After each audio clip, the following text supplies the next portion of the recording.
GM, welcome to another TouchGas podcast episode. I've Sushant, who's probably my closest friend in the crypto space. Brother jump sites. He lost a lot of weight after losing Wormhole, or leaving Wormhole, I should say. How have you been, man? I've been doing well, bro. Yeah, come on, go and tell them. I'm chilling. What have you been up to? Go and tell them. I've been helping friends. I've been traveling a lot. I'm still helping Wormhole, bro. I gave you guys a deal like a week ago. I know. Yeah. But yeah, I'm just going all over the place. Yeah, 2 days see guys helping Wormhole. Exactly right. Yeah. Facts. No, but talk about the new gig. I want to talk about the new gig. Yeah. So there's this thing called Raiku, which is the best way to TLDR is block building infrastructure for Solana. Historically, well, not even historically, even right now, Solana is very probabilistic in that you don't know what the block's going to look like. You don't know if you pay the priority fee, you pay the Jito fee, your transaction's getting included.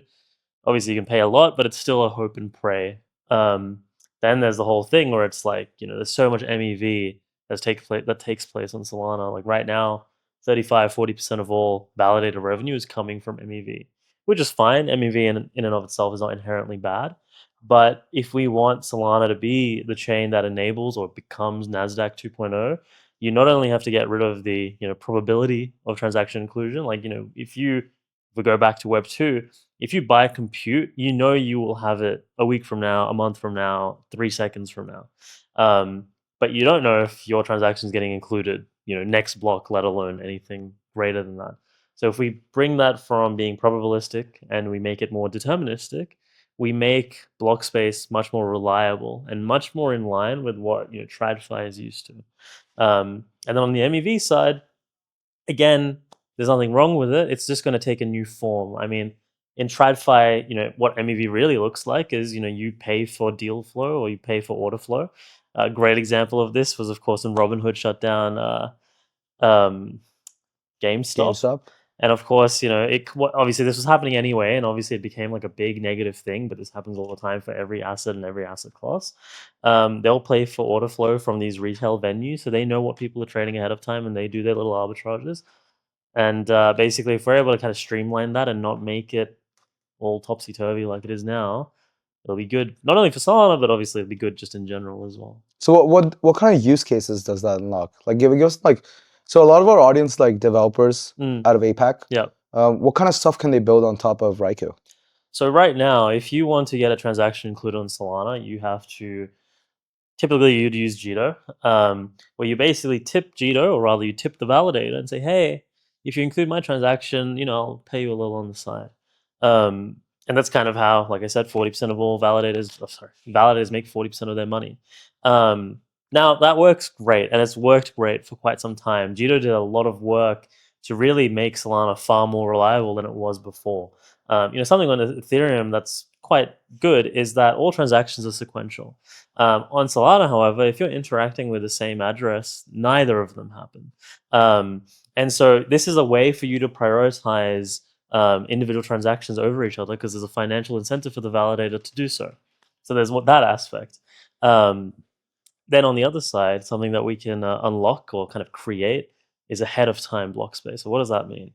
Basically, imagine you could buy transaction inclusion like an hour in advance. So not 1 or 2 slots in advance like you can right now with like Jito bundles, but instead you could actually buy, hey, I want to be the top of block 1033, while it's at block 800. And then block 1033 comes, and there you go, your transactions included on the top.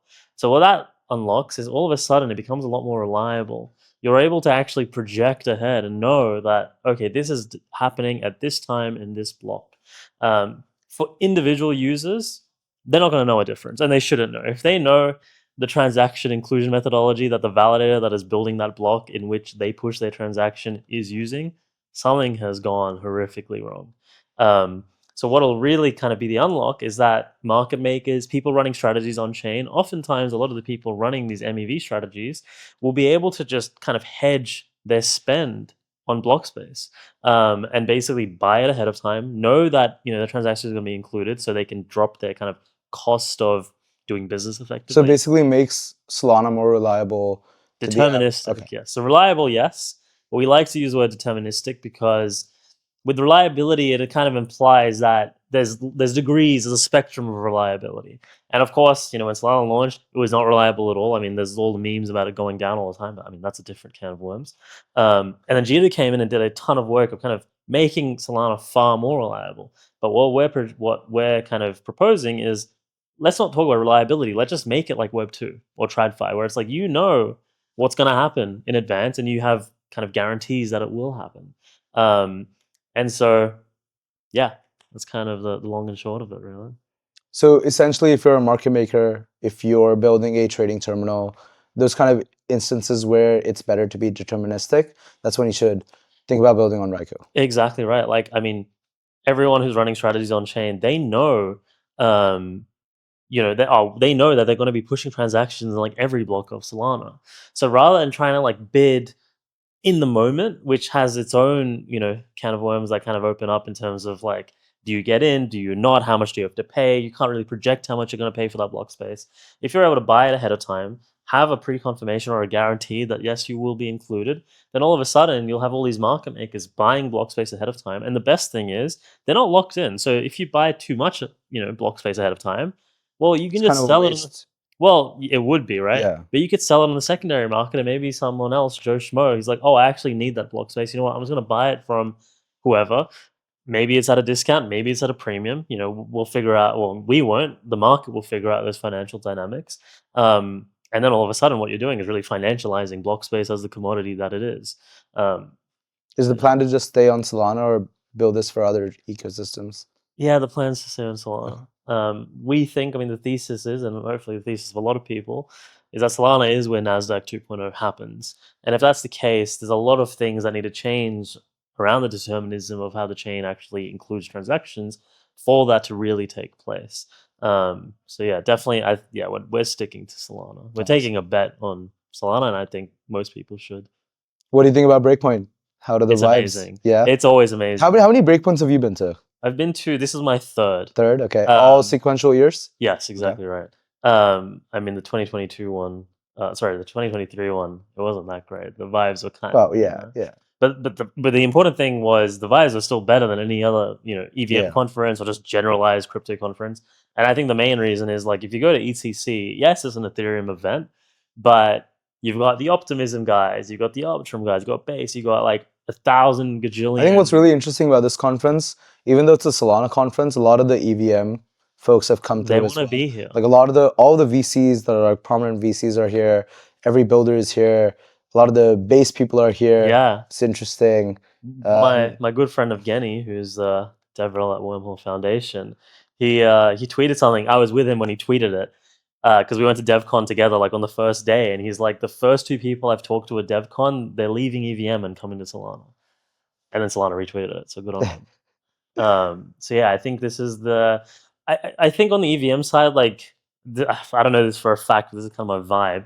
It's like on the EVM side, I don't think anyone thinks success is guaranteed. I think Ethereum will still be around 10 years from now, but any of the L2s or any of the EVM chains that are L1s, no one really has a finger on the pulse of like, oh no, I should say, like they don't really have like a prediction. Obviously everyone's like, oh, we're going to be around 10 years from now. We're doing X, Y, and Z, and this is why we're going to be the biggest thing ever. But I don't think anyone really believes that. Like they're hoping for it. They're not actually believing it, which are two different things. And so the culture is very like, I don't want to say mercenary, but it's like everyone's trying to get like a small piece of the pie. Whereas I think everyone Solana is like, yeah, Solana's gonna be around like 10 years from now, 20 years from now. Like there's just no way that they're not. So yeah. Yeah. All right. I think we're gonna have to get you on for a longer one later. For sure. Let's do it. Yeah. Always miss you, bro. Appreciate it.